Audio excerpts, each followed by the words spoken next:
Ladies and gentlemen, welcome back to Those Two Geeks. My name's Alex, his name's Joe. This week we are going to do what we have said we were going to do for quite a while. Several episodes at least. Several. We're going to talk about, at the very least, the first 5 episodes of the X-Men animated series from season 2. The reason we've said season 2 and not season 1 is because we can. I think there was a legit reason at one point, but I don't remember what it was. I think it's just everyone's so familiar with season 1, and like we had just. I think I don't know what our reason was. Our reason was solid though. I think you're right. I think it was a case of all of us have watched season 1 a lot. Yeah. And you and I were in the. It's not that I don't want to watch season 1. It's that we want to talk about Night of the Sentinels again.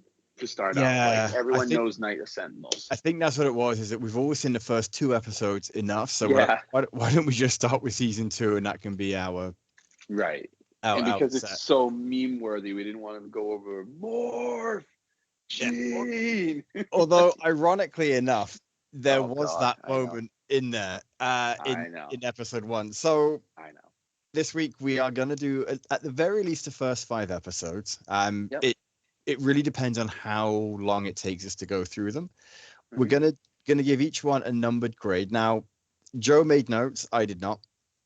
I did. So I'm going to go off memory and how the episode made me feel at the time. I forgot where I was going with it. Oh, yeah, first 5 episodes. So this isn't going to be a weekly thing. We're going to come back to it in a month and a half, maybe. It just depends what else we've got on the plate. Yeah, because 97 starts this week on Wednesday, I believe, and everyone's anticipating that. It's the first 2 episodes. I think there's 10 new episodes total, so they give you the first 2, and then it's a weekly thing. So what's probably going to happen, right? Is that we'll do this for season 2, and then we're like, hey, let's talk about the new stuff. And then we won't go back to 3, 4, and 5. However, because we're deliberately behind the 8 ball on this one, it really doesn't matter. Like, you're not listening to this for up-to-date news. No one listens to us for spoilers. No spoilers. I mean, we're going to spoil it 90, the original cartoon, because that's the whole point. Well, yeah, but I mean, it's not like if you haven't seen it in 20 years or 25 years, whatever it is, that's on you. Yeah, exactly. Like we're not going to spoil the new one that's coming out until we're good and ready to talk about it. On the subject of spoilers, our first tangent, just for fun. The funniest thing I've ever had with a spoiler was 1997 when I went to the movies and I saw Titanic with what's it called? Leonardo DiCaprio and Kate Winslet. And I walked out and it was a huge line. Like back then, it was a absolutely huge line, and like I'm with my mom of all people because my dad didn't want to see it, so I went with my mom, and it was a fantastic movie. Side note, but I come out and I was like, God, that's a great freaking movie, and the guy was just being like, he was in a Star Wars shirt of all things, which was kind of funny, and he was being like extra. I was just chatting with my mom. And he was over listening to me, but you know how you walk out of the theater and you start talking or whatever, with your mate or whatever, or your mom, and you're like, oh wow, I really enjoyed that, blah blah blah. You just commentary, and this guy looks over at us and he goes, "Hey, some of us hasn't seen the movie yet. Be a little courteous." And I looked back at him because I was so pissed off, and I was 97. I was a teen. I looked back and I said, "Dude, spoiler: the boat sinks." He goes, "What the fuck?" And my mom goes, "Are you serious?" He's like, my mom goes, "Read a book." Like, Jesus, go to history class. Because like even my mom jumped in because she was just like, that's ridiculous. So I'm sorry. Like how do you not? I don't know. Like how? Oh, I might go see this movie called Titanic. It's based on a true event. Which is something you learn in school, like, right? Or even just through general cultural osmosis. Yeah. Most of us by this point understand the Titanic sank. Well, exactly. And it's another funny thing too. This one's recent and it's very, very appropriate. My cousin wanted to watch, and I won't, I'll protect the names of the innocent. One of my cousins wanted to watch a I was like, movie because when you with say his, my cousin, my yeah, immediate yeah, yeah, thought, yeah, yeah. yeah, Well, okay. one of them wanted to watch, he wanted to watch a movie with his wife, and they picked Oppenheimer. And she was like, "So who's this Oppenheimer dude?" And he's just like, "You're joking, right?" And she goes, "No, like, is he something big or whatever?" And he's like, "Yeah, kinda." Like, and I just said, "You got to be kidding me! How does she not know that?" He's like, "I don't know. I just he's like, I just stood there flabbergasted. Like, how she could have been joking?" And I was like, "Right?" And he goes, "She wasn't." And I was like, "Oh my god!" I- So we're not going to do anything of that level to you guys, is what I was trying to say with that long-winded explanation. We're going to talk about an old TV show that is 3/4 of my life old, and we're going to talk about it. And if you haven't seen it, shame on you. Go see it. Like, You and I'm know? not even going to say shame on you because there's a lot of people that aren't into comics that wouldn't have watched it, and that's fine. But Mm, the majority of you that listen to us, if you haven't figured out by now what we like, and you probably either like the same thing or you enjoy us talking about shit, yeah. I would be shocked if you hadn't seen this. Yeah. And I just had a thought while you were chatting. Before we close out this episode, I'd like to, since this week is the coming of 97, Mm. I'd like to kind of pull a Matthew, me and you, but it's just me and you, and guess what we think the season's going to be about. Like what Oh, storylines are going to come into play in the season. oh, I think that see, would be cool. that would be cool. That's going to be so much harder than a wrestling thing because Yeah. I have no idea. Well, we're going to talk about it, but Yeah. let's go into the first. What was the name of the first episode of So season two? the first one is a two-parter. It's Till Death Do Us Part, Okay. and this is it opens up with Scott and Jean getting married, Hmm. Wolverine fighting robots in the Danger Room, Yeah. and your buddy Morph comes back to lay traps for the X-Men. Yeah. So I watched it. By the way, the one joyous part about this whole thing is how easy a watch all this stuff is and how quick it goes by. Yep. So it wasn't like arduous at all. It was really nice to just like pop it on. And before I knew it, I was seven deep. I was like, Mhm. whoa, I just went through seven in a row. I had it on. What was I doing? I was doing something. I was watching it, but was doing something else at the same time. And and again, like you can. This is the kind of show that, and I think this is why I love it so much to this day, and I still think it holds up. Yeah, some of I the love it. like so Yeah. I was about to let, get into the animation. let's I'm glad you so, mentioned some of that. the animation is we'll address it with this episode and probably I mean other than that it's going to be a dead horse, right? There's no point in bringing it Definitely back up. this episode because like Night of the well, we weren't going to talk about it, but anyways, No, you know the what? opening See two if part of Night of the I Sentinel say see if you can had do it some of the without bringing up Night of the Sentinels because no, we. but they had some of the greatest animation. Uh-huh. It was so strong. Yeah, it It was. reminds me of like Batman animated series on Leather Wings, where they opened up with like the great animation studio, whatever Yep. they were doing. This one is essentially is a sequel to Night of the Hmm. Sentinels. That's what this is.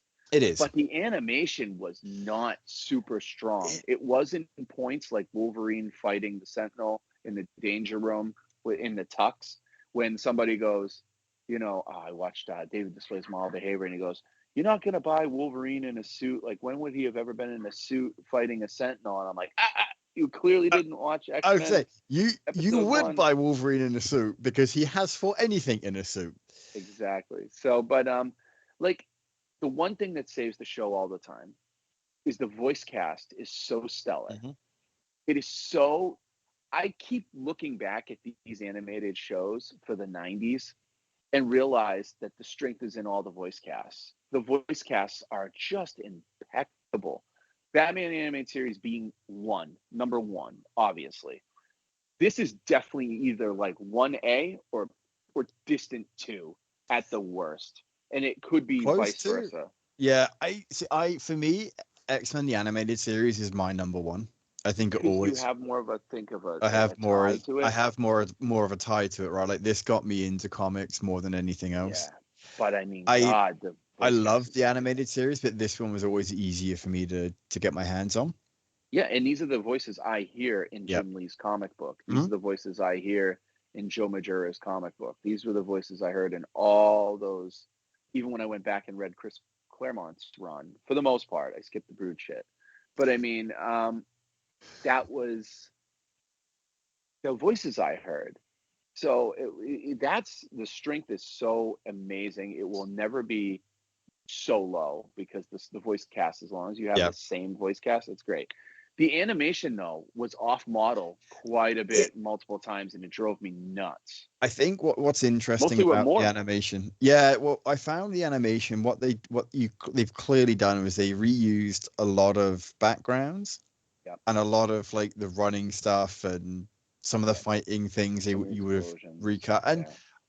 I'm totally fine with that. It I wasn't as actually egregious as Spider-Man the Animated Series, where it no, was like complete cells reused over and over and I, over in multiple parts. I'm not gonna lie, that's actually kind of what I'm looking forward to in X-Men 9 in the 97. The series dropping this week is, are we gonna get to see this, animation reused? And I kind of hope we are, if I'm honest.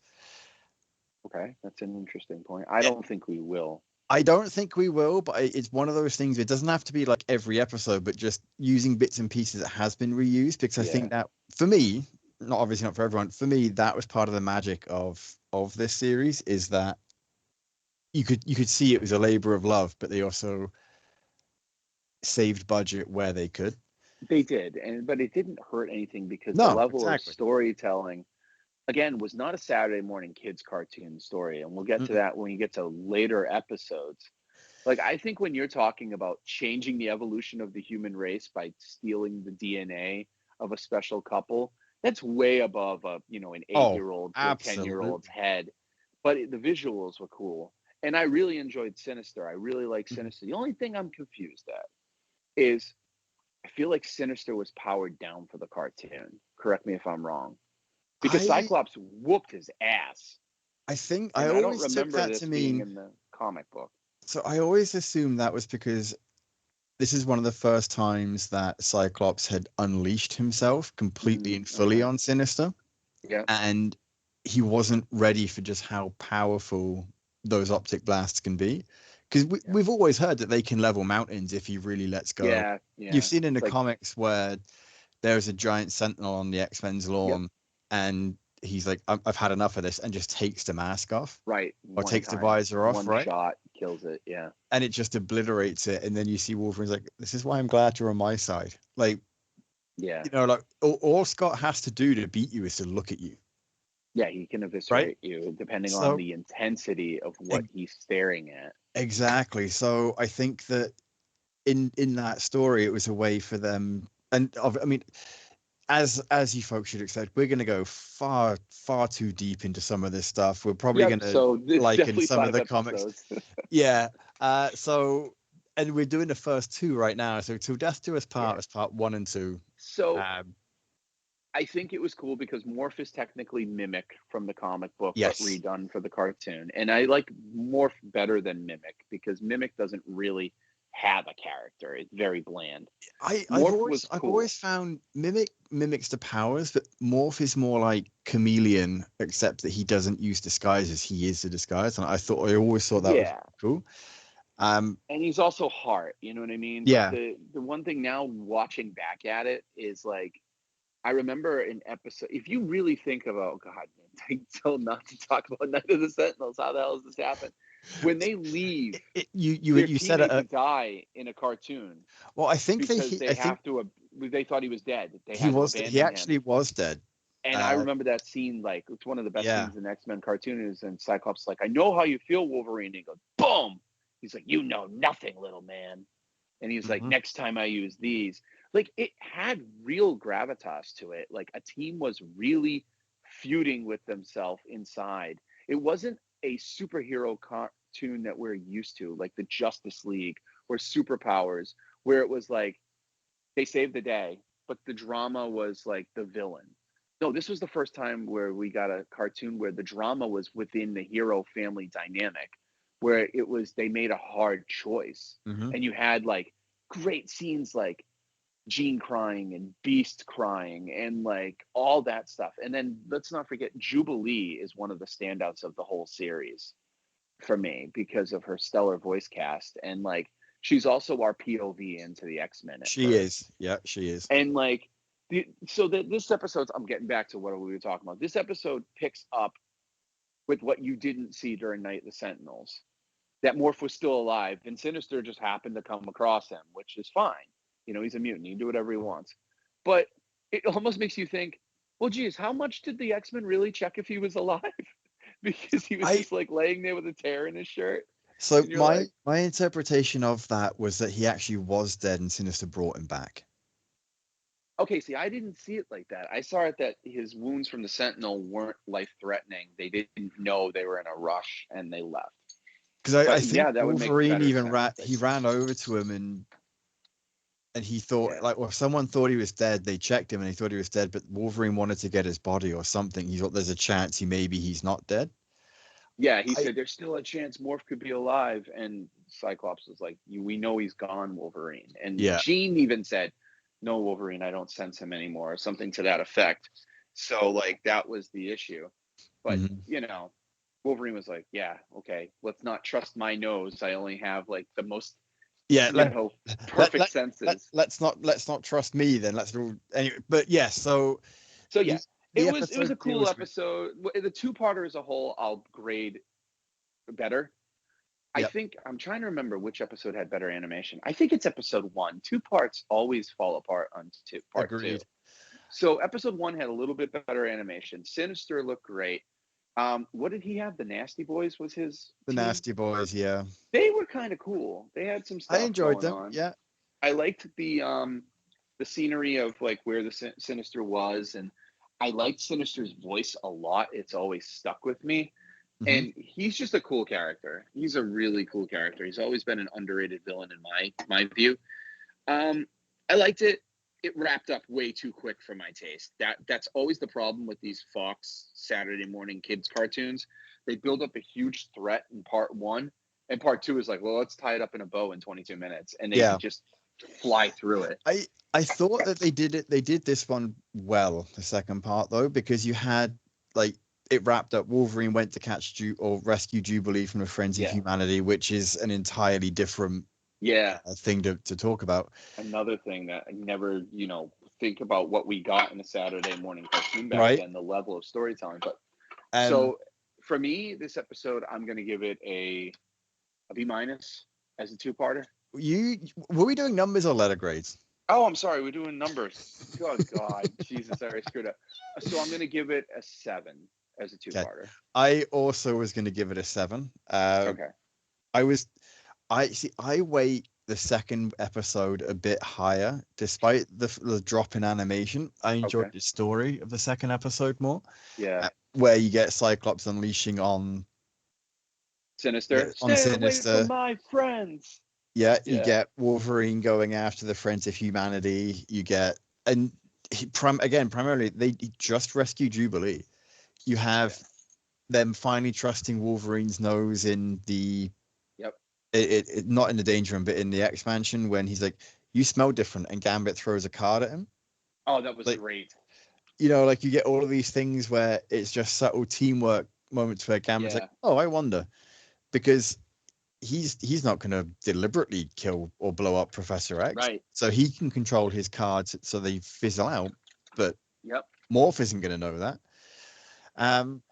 Yeah, so I rate as a two-parter, I rate it a 7. I'd probably give episode 2 like 7.25 maybe. Okay. But I stick with a 7. So I yeah, would give episode 1 for me. It's the reverse. I'd give it yeah, like a almost tearing on an 8. yeah. The animation really did it for me in episode 1, and I love the animation and the visuals. Like I said, that visual scene where you get dropped in, where Wolverine's fighting the Sentinel, and you don't know what the hell's going on, and then they reveal it's the Danger Room. I mean, obviously, if you read an X-Men comic, you knew it was like the Danger Room scenario. But like, if you're just watching it like we were when we were kids, and this was your gateway to X-Men. You didn't know what the hell was going on. You're like, whoa, what happened to the X-Men? Why is Wolverine getting married? Like, what's going on? You know what I mean? And it was just really cool, and I really dug it. But more as a bad guy, I will say. It's a shame we didn't get more of him as a good guy, which we're going to get this series. Yes, because he's a weak agree. bad guy, very weak bad guy. He's a great.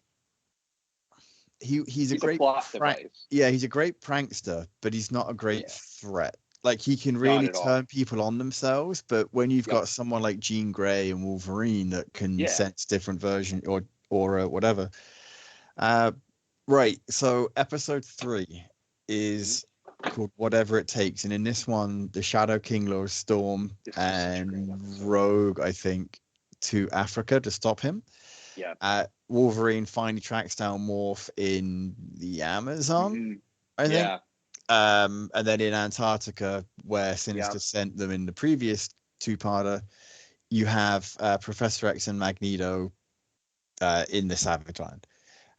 And this is where you find out Professor X can walk again, but they have no powers. So I want to touch on that. I want to touch on that first. Go ahead.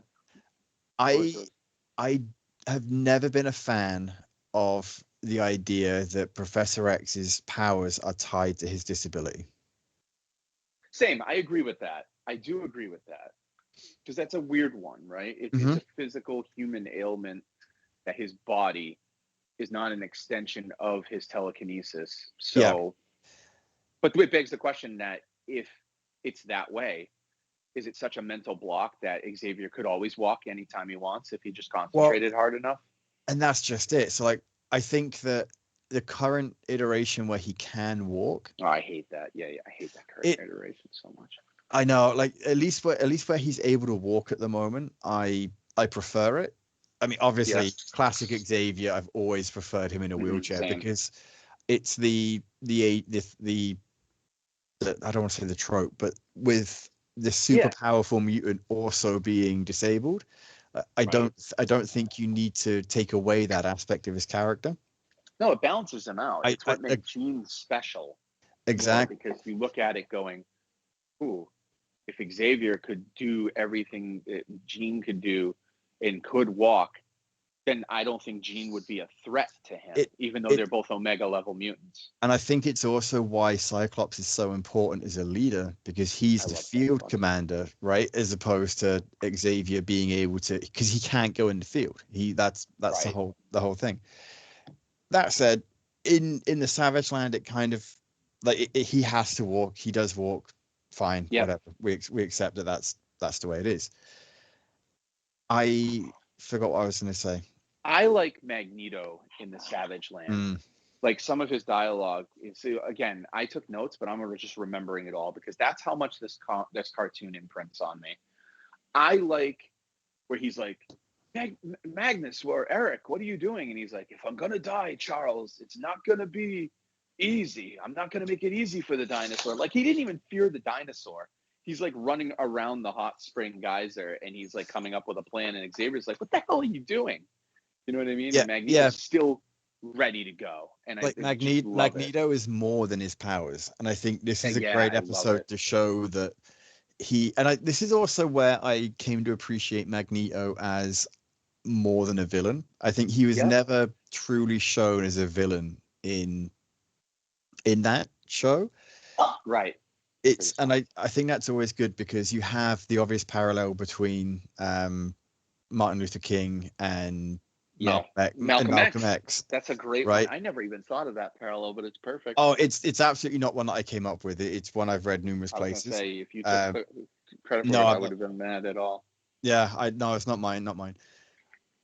But yet I think that it goes to show that even in a kids cartoon, and I use that term loosely, they're still cognizant of the fact that Magneto isn't strictly a bad guy. By the time, I mean, this is the 90s. By the time the 90s had happened, it wasn't, Magneto in the 60s where he was, he's evil because Professor X is good. Exactly. Right. The storytelling had evolved so much in cartoons because of, again, Batman the Animated Series. Was X-Men 92 or was it 94? 92 to 97. So it was the same year as Batman the Animated Series Yeah, so when this it this started. this one came out in November 93. Yeah, November And 6th, 1993. So it would have right, been yeah, the late second 93. season. Yeah, so I mean, it's evolved because like the villains weren't mustache twirling Mm. villains. No, exactly. And I These were think, like Lex Luthor grand scale. They believed in their cause, and they were a villain only because their point of view was different, not because they had heinous, those things yeah. in their heart. Some of them you could argue like Avalanche and I mean, like Pyro and Mystique yeah, maybe. Sinister and Magneto. Sorry, Sinister and Apocalypse. I think were the two Yeah, clearest bad guys, but the rest it's of them just seemed to yeah. want to. They didn't feel the need to destroy for destroying's sake. It was more a we've got to get them before they get us. And I think Magneto and Xavier had the same ideal. it They had, were just different approaches to the same yeah, idea. and I Magneto was down the road. He was like, listen, your approach is eventually going to fail. The humans, from what we've seen, are never going to accept us. They're never going to be with us. And therefore, I'm cutting out, a lot of time consumed and I'm just getting jumping to yeah, the end game and saying, this is what's going to happen. And exactly. Like I think that's why Magneto works is that him and Xavier Meg, what they want the same thing. It's just yeah. Magneto's already tired of humanity's shit. Yeah, Magneto is to me the second or third best Marvel villain or character, period. Because So to I think tangent, who Doctor would you Doom is have my as the favorite. okay? Doctor Who's Doom your is my number all-time two? favorite. Probably Green Goblin, Norman Osborn. I go with those two. But Magneto is really he might even dethrone Norman because he's more complicated. Mm. And I just love Magneto. He's so powerful. Like, Uh, we saw it in the X-Men 2 movie, yep. the limit of like what he really can do. If this guy wants to, yeah, you put him in a plastic prison. You can take away and come shoot at him with plastic guns with wood bullets. But if he gets pissed off at you enough, he'll just take the iron out of your blood and kill you. It, right? So Like he there's a always has way a that way. he can do it. Yeah. I So I've that's what always makes him so felt fascinating. I've always felt Magneto is more than your typical villain. Like I would, he was to me, Definitely. he's more of an anti-villain than he is a villain. Yeah, And yeah, for and I sure. and I think whenever we talk about our favorite, villains in Marvel, I'm like, can I don't consider Magneto a villain, and I think it's Yeah, you're right. because of all of the things that he does and he's done and his motivations now, over the last 20 years in the comics. Yeah.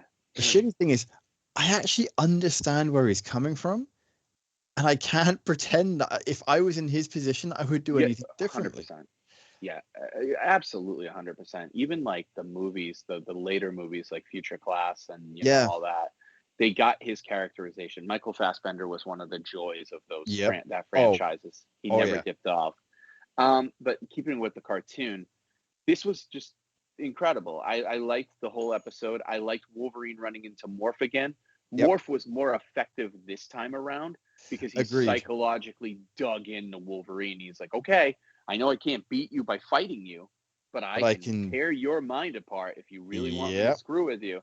And then when he made himself fight Wolverine as Wolverine, you knew Morph couldn't have adamantium claws, so it didn't really matter.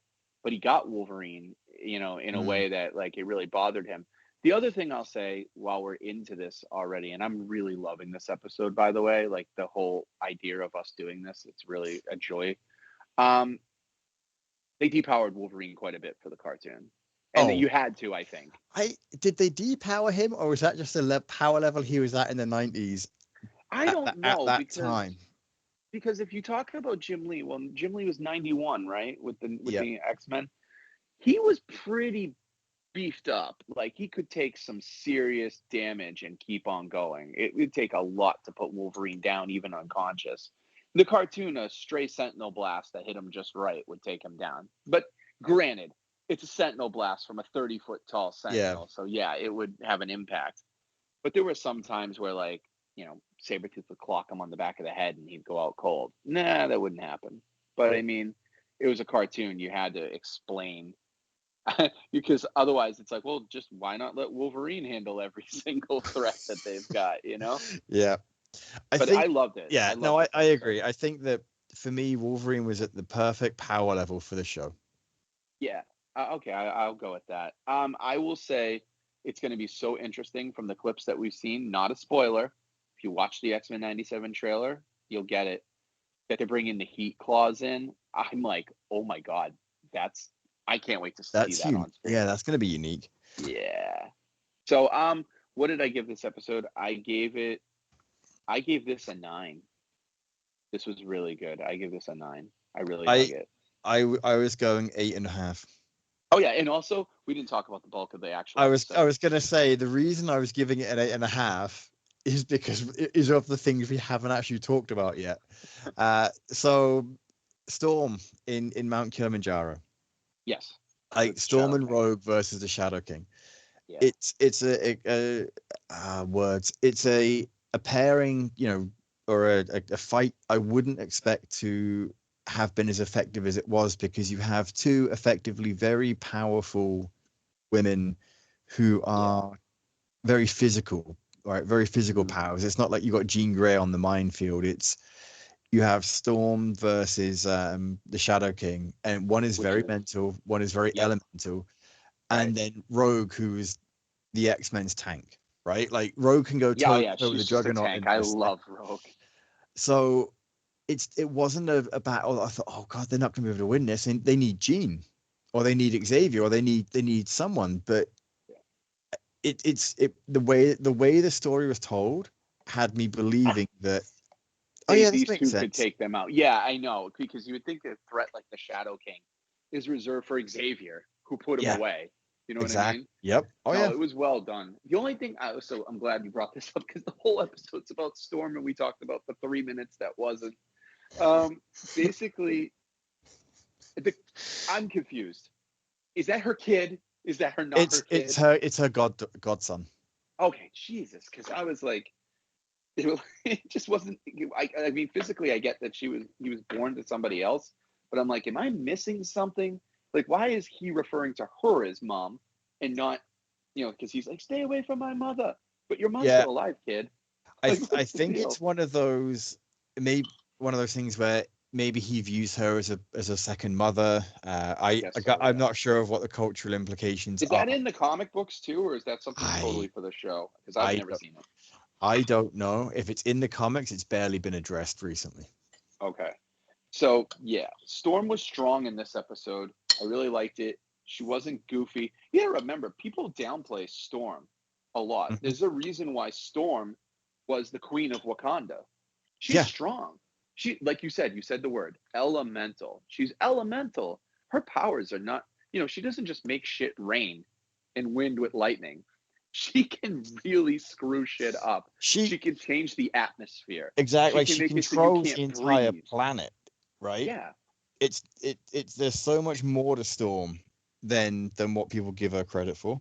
And I think the X-Men cartoon did a better job of that than the comic books in a lot of ways, I agree. showing the strengths of these guys. And I So yeah, I again, stick I by a think 9. yeah, no, totally fair, totally fair. Uh, I want to talk more about the episode, but we're only 3 episodes in and we're already Yeah. at 40 minutes. So, All right, let's go to episode 4, because I think this is my favorite of the season, if it's the one I think it is. so episode 4 is Is it Red Cold Dawn. Comfort? Oh, Red No, Dawn. Yeah, Red I don't know Dawn. why I call it Cold Comfort.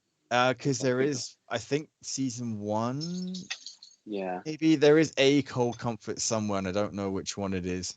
Okay, this is Omega Red. I will start with this one. Okay. I love this episode.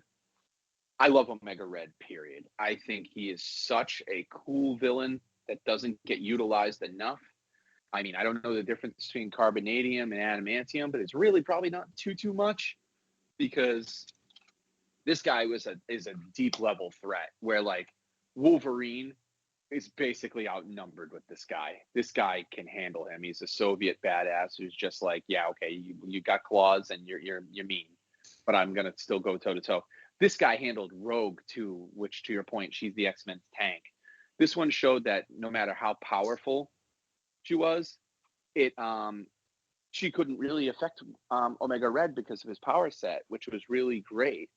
I liked the deep, again, another complex storyline in 22 minutes for a Saturday morning cartoon when you're talking about a nation basically overthrowing itself with a coup and using something that will hurt their people because they think it's going to save their people and free their people. They're like basically taking the approach of, well, if you're going to make an omelet, you got to break some eggs, and they, people are dying, but like it's for the greater good.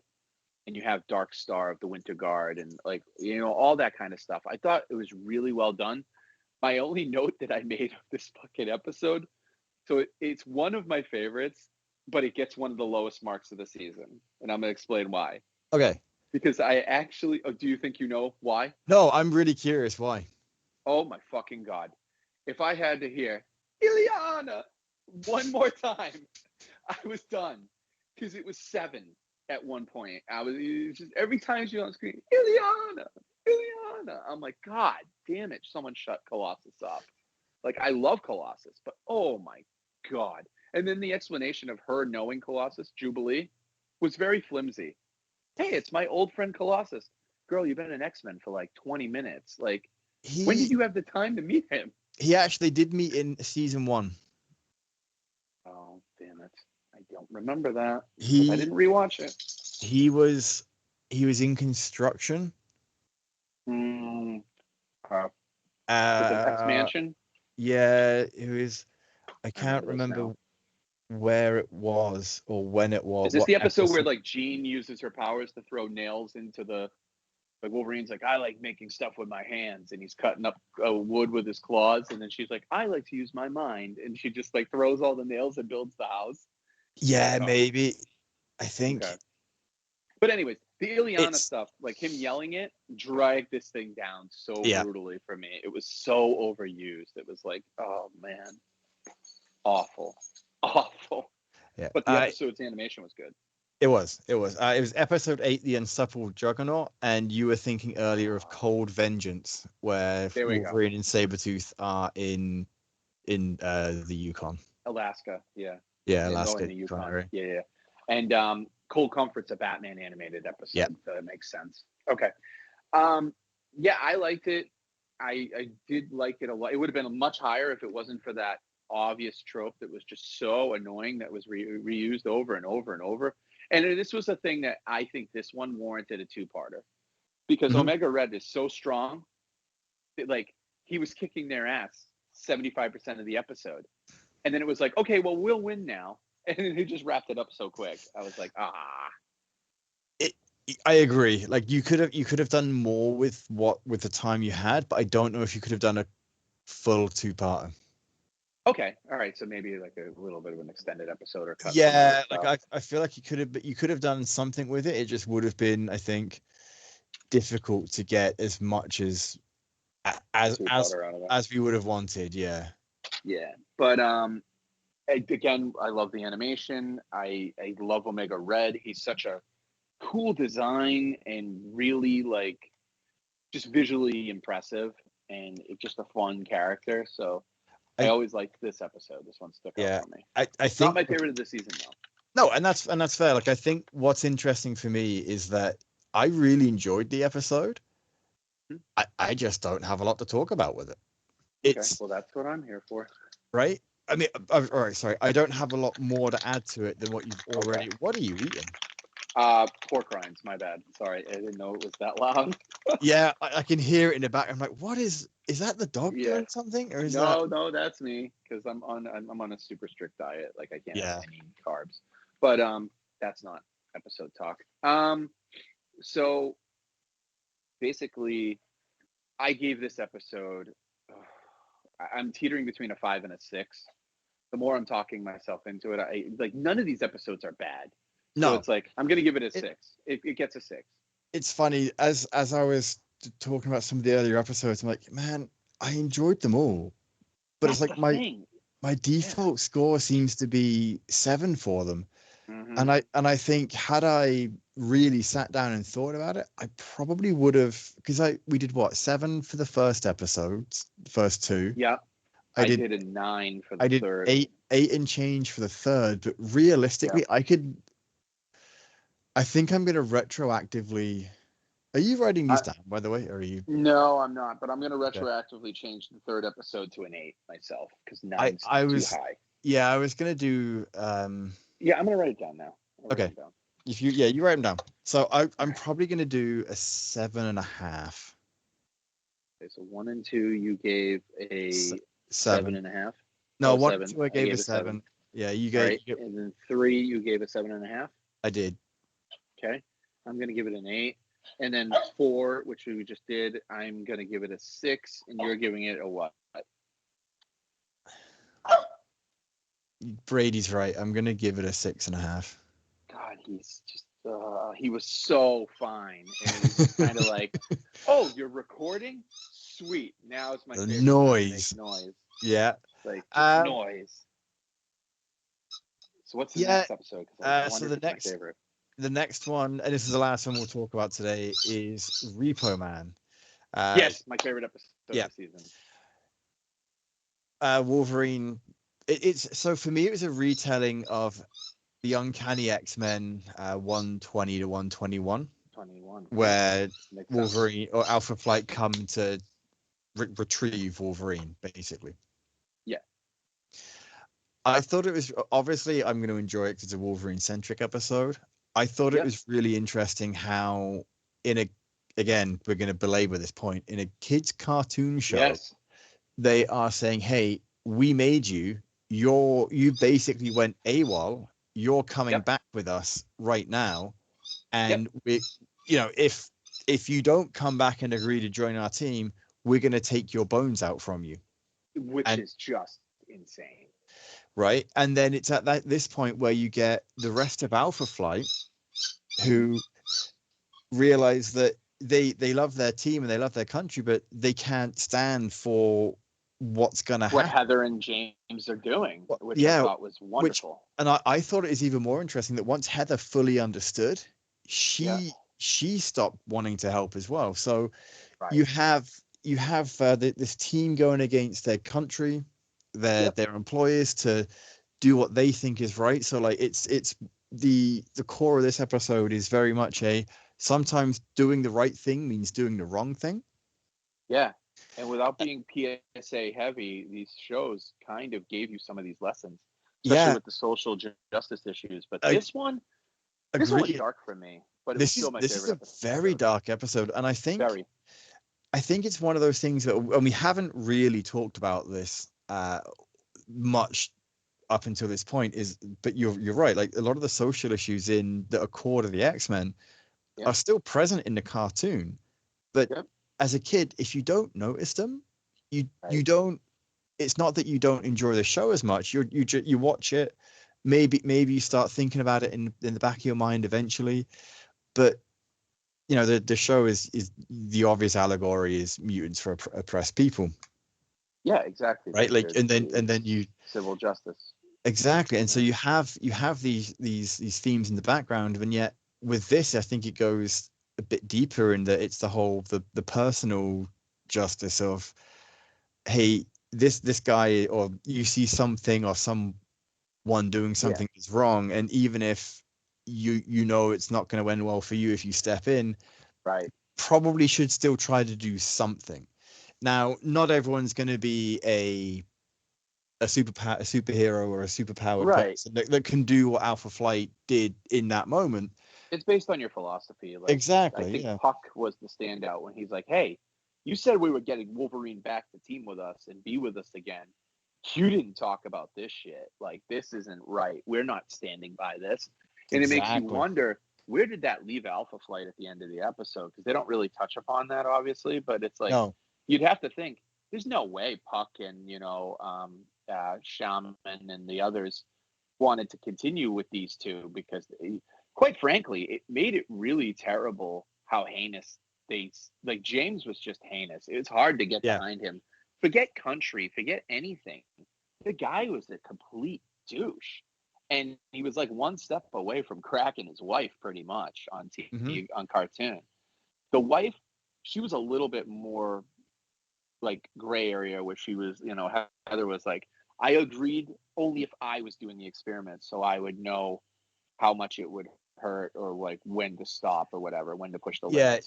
she was very much a I will help you do this, but I can't do this anymore. Like now that I know what you're actually doing, Yeah. it's not something that I can conscience or Yeah. I'm happy to do. Yeah. And in sidebar, Wolverine needs to stop liking other people's wives. Like It, other I mean, redheaded wives. the Like, the th- dude. the, th- the thing is that like them all you like, right? Like it's you can't help that, but you can Yeah. you can't he's got to stop. Like, hey, this is someone's wife. Like if unless she's clearly willing to and doesn't want to be Right. with her husband anymore, which I don't Exactly. think. I mean, Jean clearly is happy with Scott, so stop trying to. In the cartoon, she is. Yeah, In the comic book, she's a head case. in and out. But yeah, like it's one of those things where this is an episode that I did not expect to hit the way it did Same. when I Re-going rewatched it. through this experiment, like I didn't expect to have any of these episodes hit the way they did because I'm watching it from a 40-year-old's eye, 40 Yeah, plus year old's eye now, rather than a 10-year-old. I was 82. Yeah, it's a 10-year-old 10. to 11-year-old. Like when I think of X-Men, I think the pinnacle is always the Phoenix Saga, the 5-parter Mm. that took up my whole school week. Coming home from school, watching the Phoenix Saga after school at 3 p.m. because that was just like popcorn fun, right? It Yep. was fantastic, but this is like so different going back and reliving all this and the nuance that they put into some of these lesser known episodes.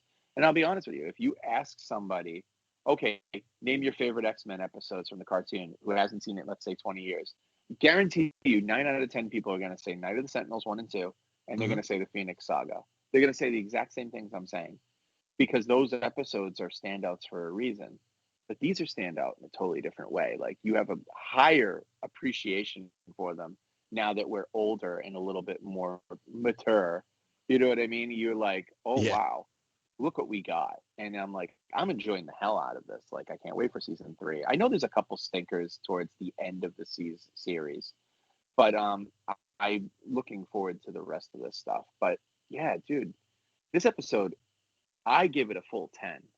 It was that good. I'm like, this I is storytelling, subject matter, animation, everything. 10. Yeah, I was gonna give it an 8. Like I'm being far Okay, harsher with my grades now, but that's fine. like for me, if I wouldn't give it a 9 yet. And I think it's one of those things where if we do it and then go back and revisit, which was my favorite episode Yeah. after rewatching it, I'll very likely change the grade. So for argument's sake, I'll say 8.5. Okay, fair enough. Uh, I'm still yeah, staying with 10. no, and I'm not trying to dissuade you from that. No, you're not. No. I'm No, still staying with 10 because I know there's going to be some other 10s that I haven't watched yet. I'm sure there's some yeah, other 10s. there's an Crazy stuff. episode coming up that I think is a 10 for me, and it's Yeah. just because I enjoyed the way it was done in the cartoon so much more than the comics, but we'll get to that. Okay. All right, so next time on whatever we call this segment, Next time on X-Men. yeah, next time on, we should have started with the theme tune. Well, I was originally when you said those two geeks, I was going to say, and the moment had passed and we had started If chatting, and I was like, if maybe if people are hearing this, like, but there was music. It's because we thought about it and cut it in after the fact. Maybe we didn't. We'll exactly, find out. maybe. But Maybe. before we go, we're on the cusp of the new debut, and I just wanted to take a quick few minutes or whatever, if it's 10, whatever, but that's about it. What we're expecting. So I expect a full mishmash of X-Men stories from the last 30 years. I Uh, don't think we're gonna get just a concentrated like period because people are like, oh, he's in the suit he took over when Magneto took over the school, in Claremont's run. We're only gonna go to a certain place. No, I think we're gonna get a lot of stuff woven into it with elements. Agreed. I I think think we might even get Krakoa. I don't see. Somehow. I think what we're likely to get, and this is again just what, or maybe Yeah. what I would like to see. I think Okay. we're likely to get some form of story of, they're gonna.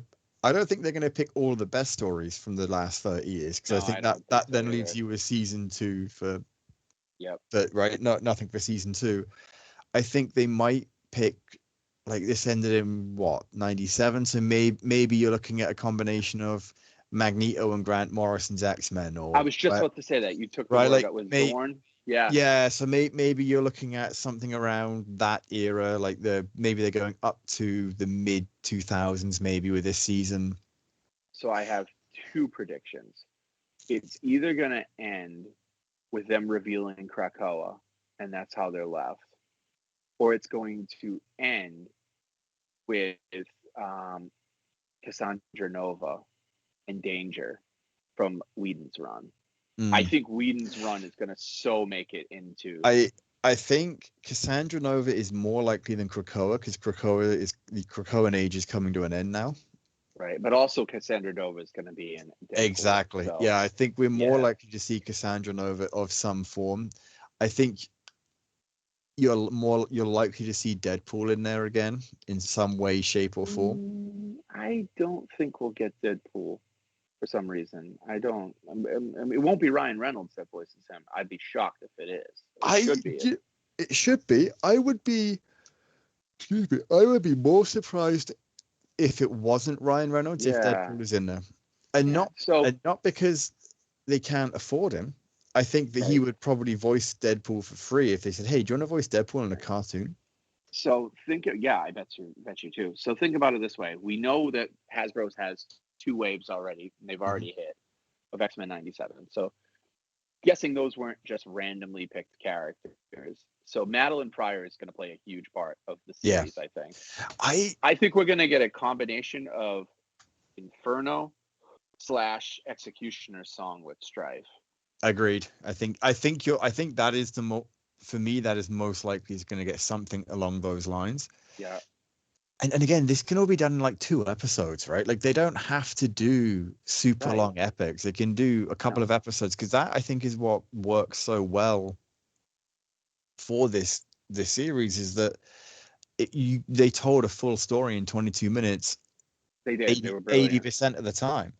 Right. I would like, if I was being honest, I would like a 22, the ability to tell self-contained episodes, but also have a overarching theme through the whole Yes, series. I would like agreed. that Agreed. because Wolverine got his claws when he came back from the dead, right? When he came back from Death of Wolverine, the heat claws. The heat clause, yeah. I don't think they're going to touch upon that. I think that will be like maybe an evolved mutation or something. I don't know how they're going to do it in the cartoon, but I think it's going to be great. Um, I think Magneto, I'm looking so forward to it. I like the fact that they've told you that Xavier's dead. I Yeah. don't think he's going to get revealed to be alive like he was in the comic book and living on, what's it called, with the Shi'ar. I don't think so, because they already did the Shi'ar in the cartoon. So I don't think that never happened in that continuity. So I think Xavier is dead. I think they're carrying it with him as dead. I'm sure he'll be back at some point, but I think for Okay. the majority of this thing, you're not The going to only see him for a little while. the only thing I'm begging for, I don't want a one-parter. I don't want a two-parter with the You don't Brood. want any Brood. Oh my God, please don't do We've that to me. Have we Because had the Brood? we have. They were actually. I watched the episode the other day. I fell asleep during it, surprisingly, but they weren't the full appearance of the Brood that they Yeah, were. So it was in Mojo Verse. The Brood right. was attacking Longshot. They were obviously the Brood, but very cartoony with like pupils in their eyes, and like their tails were a little bit more changed instead of this, scorpion like. Oh God. Thank God for that. I was like, oh, that was the Brood, but that didn't bother me at all because they didn't look like the fucking terrifying nightmare fuel that they are in the normal comic books. But I hope we don't get them. But my luck is running out on Marvel Legends and that shit. It's gonna happen because despite what I feel, they're very, very popular and well liked in the X-Men verse. So it's like, God damn it, they're gonna give people what they want. They are like sooner or They later are. you are gonna get the Brood. So And I think it will be this series. I think so. I think there might be a one-parter or a two-parter or something. And I'm gonna be like, something's gonna ugh. happen. Yeah. And if they do give it to us, that just means that the Marvel Legend is on the way for sure. Hmm. So if I make it through this whole series, 10 episodes unscathed, I'm gonna You'll be be like, happy. okay, the Marvel Legend is probably further down the road. It's probably a 2025 situation, Yeah. and I don't have to worry about it. But Hey, if you're lucky, it'll be a HasLab, and then you really won't have to worry about it. oh god, but then I'll have to like double click off Hasbro Pulse for a while because it will be the front It page and it will the bother the shit out of me. the worst part about it is we'll still have to talk about it because that's what we I do. know. So I want to talk about one more thing Hmm. before we leave. It's not X-Men, but it's a 90s cartoon that I've been rewatching. Oh Is no way. Gargoyles. I adore Gargoyles. The storytelling in that show is so highly constructed I with the feel way like that they. I think Gargoyle should be the next one we do like this. Oh yeah, but I just want to touch on this one thing. It's the Oh most no, fucked please up do, thing please I've do. Yeah. ever. If you go and watch it on Disney Plus, watch the episode called City of Stone, part 1 through 4. It is the most fucked up thing I've ever seen in a cartoon now that I can actually comprehend it, not as a child. So Demona gets so pissed, and Demona's my favorite character at the Hmm. Gargoyles. Demona gets so pissed, and she's like, "Screw this! I'm tired of all the humans." So she devises a spell from the Grimoire Marcanorum, and she has it that humans turn to stone at night. Like the gargoyles are free at night, but humans turn to stone. So it's the reverse. And then the daytime, the humans turn back. Well, I'm like, okay, this is a scary twist if what I think is going to happen. Dude, I give the creative team so much credit. I don't know how it got through standards and practices. I have no idea. But the whole city of New York is frozen in stone. Demona is just walking down the street with a mace and a laser rifle. And she's like, "Ma'am, care for me to help you with your bags?" Breaks them apart. There's no blood because they're stone, Yeah. but they ain't coming back as human beings. And then she's just walking around And gleefully the morning's smashing gonna be people. brutal. Dude, she's just gleefully smashing people. Gleefully. Like, this is great. And there's this one part where I'm like, nah, they're not going to do it. It's a stone. Well, they turned to stone, but it's a mom and two young children. She takes the laser rifle and blows them to fucking pieces. So this is one of those like Demona is not Magneto, where Magneto's an anti-hero. Demona, you can consider her methods, like her philosophies, an anti-hero, but her methods, she's a straight out villain. Because like I'm still thinking about it, how the episode ends, and I'm like, how did anyone not incarcerate her for life? And how did they like give her another shot after that? She killed like 40 humans during the show. During the one episode, she's just walking down the street, breaking them apart and bashing them. And then Goliath shows up with Brooklyn, and he's like, "Oh my God, this looks like the massacre at Castle Wyvern." So, like, if the visual and the innuendo wasn't enough, the fact that he used the word massacre, you're like, Yeah. okay, she murdered these people on TV and cartoon, and like, Hilarious.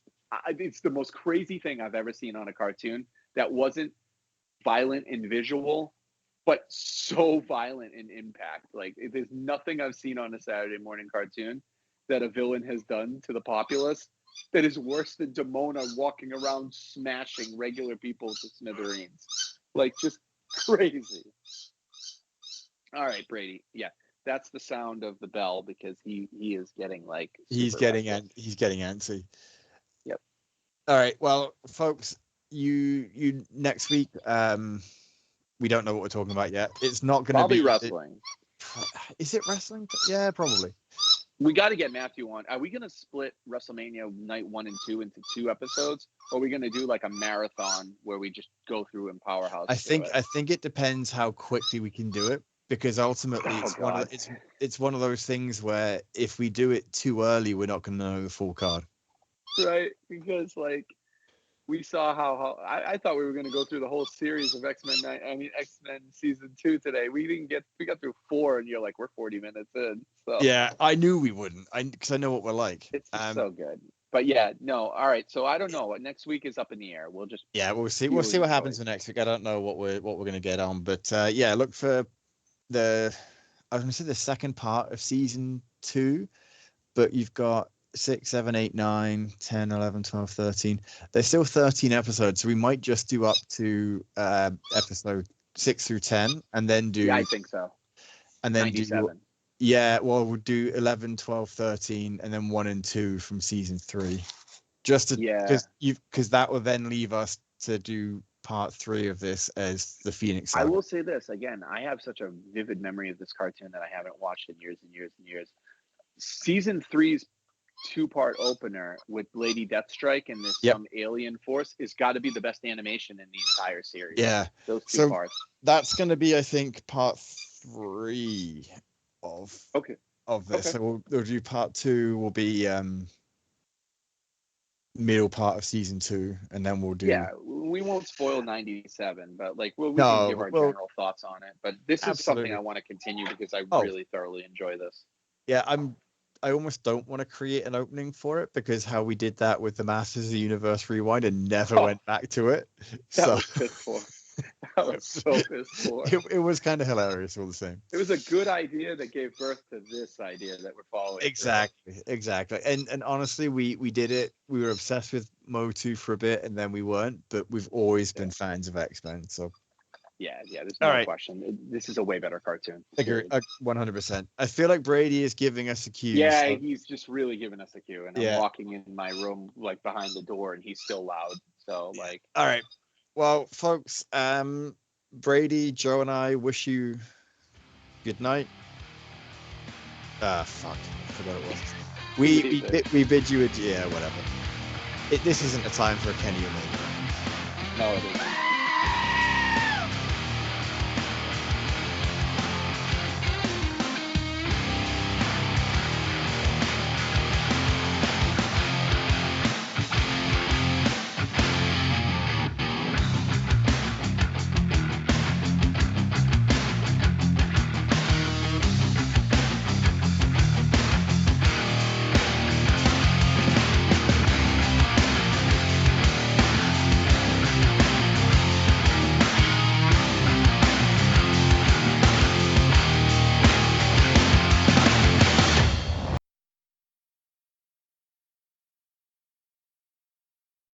Hey, thanks for watching the previous video from Graphic Policy Television. Just by watching, you help support our site. Thank you so much. Now, if you're watching these videos, you probably care about geeky things like movies, television, comic books, toys, games, video games, you name it. You can go and subscribe right now to our YouTube channel to stay in touch and catch all the new videos, or check out our website at graphicpolicy.com. There's a nice link on this end of the video. But as always, thank you for watching. Keep on rocking and keep it geeky.